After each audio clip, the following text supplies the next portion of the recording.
नमस्कार दोस्तों मैं कुलदीप सलूजा इस वीडियो में आपको बताऊंगा कि किसी भी भवन, वो घर हो, ऑफिस हो, कारखाना हो, अस्पताल हो, स्कूल हो, कोई भी भवन, उसमें कमरों की लंबाई चौड़ाई ऊंचाई कैसी होनी चाहिए, क्या होनी चाहिए। दोस्तों मैं अपने वीडियो में बताता हूँ कि मकान बनाते वक्त कोशिश करिए ईस्ट नॉर्थ खुला रखिए, नॉर्थ ईस्ट में कहीं अंडरग्राउंड टैंक बनाइए, है ना, और निचाई रखिएगा। उसका तो बहुत महत्वपूर्ण प्रभाव है, वो तो बहुत महत्वपूर्ण बात है ही। उसके अलावा जब यो प्लानिंग प्रॉपर कर लेते हैं तो जो अंदर के कमरे हैं, जो उनकी ऊंचाई और लंबाई चौड़ाई का भी प्रभाव जीवन पर पड़ता है। उतना नहीं पड़ता जितना जो बाहर की जो आपकी आकृति का, आपका आयताकार प्लाट या रेक्टेंगुलर प्लाट है कि नहीं है, उसके बढ़ाव घटाव का वो ज़्यादा इफेक्ट डालता। ध्यान रखिएगा ऊंचाई नीचाई का, कोई कोना निकल रहा है, घट रहा है, कोई गड्ढा गलत हो रहा है, कोई बेसमेंट गलत हो रहा है, उसका बहुत ज़्यादा प्रभाव पड़ता है, खास प्रभाव उसका पड़ता है। उसी में बोलते हैं ना, एक के आगे 0 लगाया तो 10 हो गए, दूसरा जो लगाया तो 100 हो गए, तीसरा लगाया तो 1000 हो गए। तो एक तो वही है, उस एक के बाद आपको रखना ध्यान कि बाकी चीज़ें भी सुधरती जाएँ, बेहतर होती जाएँ। ये उस संदर्भ में है ये बात, पर इसका भी महत्व है, ऐसा नहीं कि नहीं। क्योंकि यदि आपने वास्तुनुकूल लंबाई चौड़ाई ऊंचाई रखी तो वही जगह बड़ी बड़ी नज़र आएगी, खुली खुली नज़र आएगी, मकान बड़ा बड़ा खुला खुला नज़र आएगा।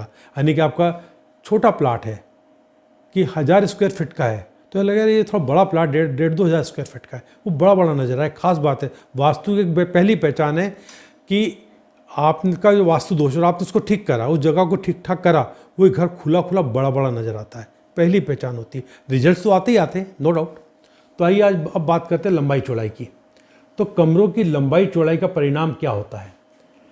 6 फीट शुभ होता है, 7 फीट सब प्रयास विफल, 8 फीट शानदार जिंदगी, 9 फीट अल्पायु बीमारियां, पत्नी की जल्दी मृत्यु, 10 फीट चौतरफा तरक्की, 11 फीट काफ़ी लाभ, खाने पीने की मौज, 12 फीट अशुभ और पैसे का नुकसान, 13 फीट बाधा शत्रुता, 14 फीट असमय मृत्यु, 15 फीट गरीबी व असाध्य रोग, 16 फीट धन वृद्धि बच्चों की तरक्की, 17 फीट ऊंचा पद ईश्वर कृपा, 18-19 झगड़ा डर असमय मृत्यु, 20 चौतरफा तरक्की व खुशियाँ, 21 विभिन्न प्रकार के लाभ, 22 शत्रु शर्म गच्छामी, 23 अशुभ, 24 शुभ, 25 धनानी, 26-27 धन वृद्धि, 28 ईश कृपा, 29-30 चौतरफा तरक्की।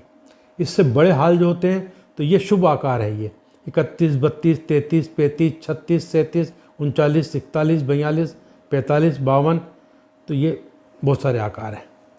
दोस्तों अब होता क्या, आपको घर बनाना है तो यदि पॉसिबल नहीं होता कि जैसे भाई जो आप कमरा बनाना है तो 11 बाय 16 बना लीजिएगा, अच्छा साइज है ये। या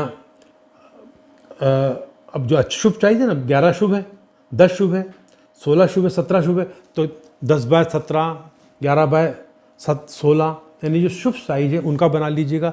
और बाय द वे संभव नहीं है क्योंकि साइज अलग अलग होते हैं, प्लाट छोटे बड़े होते हैं, तो कम से कम एक साइज तो ठीक रखिएगा ना। पर यदि आपने क्या करा कि उदाहरण के लिए 12 फीट अशुभ व पैसे का नुकसान, 12 के साथ आपने 19 कर दिया, झगड़ा डर असमय मृत्यु, अब ये कॉम्बिनेशन बिगड़ गया। दोनों दिशाएं इसकी मतलब सही नहीं है, ना लंबाई सही है ना चौड़ाई सही है। तो कम से कम लंबाई नहीं तो चौड़ाई, चौड़ाई नहीं तो लंबाई, एक चीज़ एक साइज तो अच्छा रखिएगा। उसी प्रकार तो, और ये आपको हम स्क्रीनशॉट लगा देंगे तो आपकी बाकी ये सब भी पढ़ पाएंगे इसके अंदर, ठीक। तो ये ध्यान रखिएगा। और एक और बात है, आपने ये साइज का रखा तो आपका कमरा बड़ा बड़ा खुला खुला नजर आएगा। ये मेरा व्यवहारिक अनुभव है ये। अब आ जाइए ऊंचाई। ऊंचाई का भी प्रभाव पड़ता है, और जो ऊंचाई के बारे में जानकारी दे रहा हूँ ये तैयार फर्श और छत के बीच की है, मतलब कच्ची ज़मीन के नहीं, तैयार फर्श जब आप फ्लोरिंग कर लेते हैं और ऊपर छत तैयार हो जाती है। और यदि आपको फॉल सीलिंग रखना है तो उसके लिए आप थोड़ी एक्स्ट्रा जगह रख लीजिएगा, ठीक। तो वो है 6 फीट शांतिमय जीवन, 8 फीट तरक्की, 10 फीट शानदार जीवन, 11 फीट शुभ, 14 सामान्य जीवन, 16 तरक्की, 17 अच्छा विकास, 20 फीट सुखद जीवन, 21 फीट शानदार जीवन, 22 फीट सम्मान तरक्की, 25 औसत जीवन, 27 28 26 भी शुभ है, इसमें आया नहीं 26।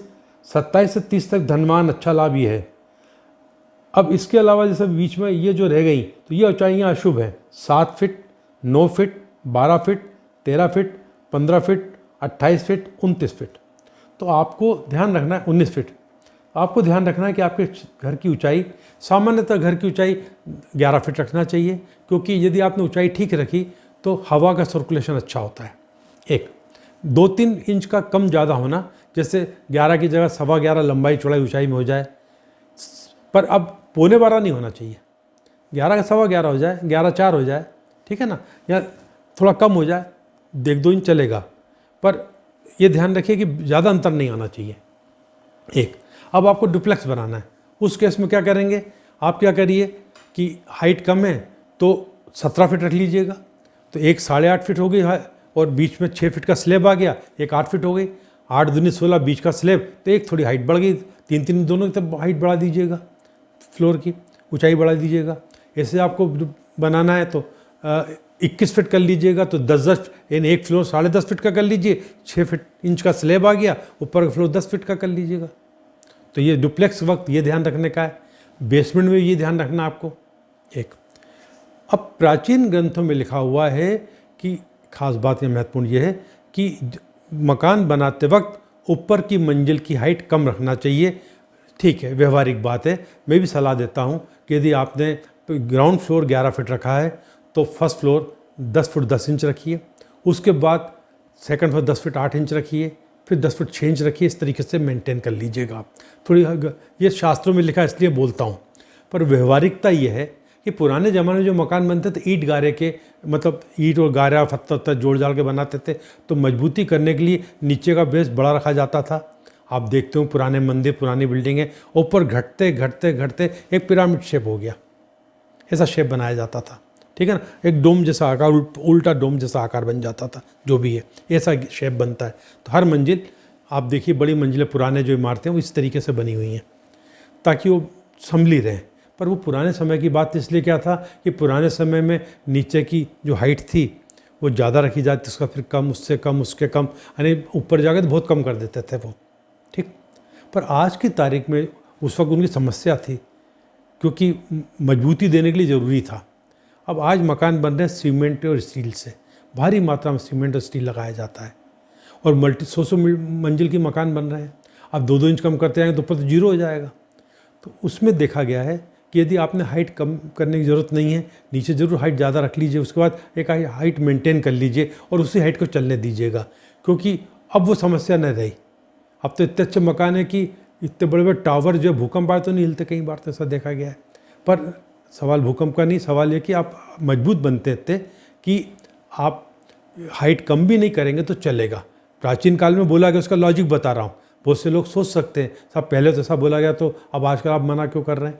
पर भी आज को मकान बनाने की बनावट ही बदल गई, इसलिए।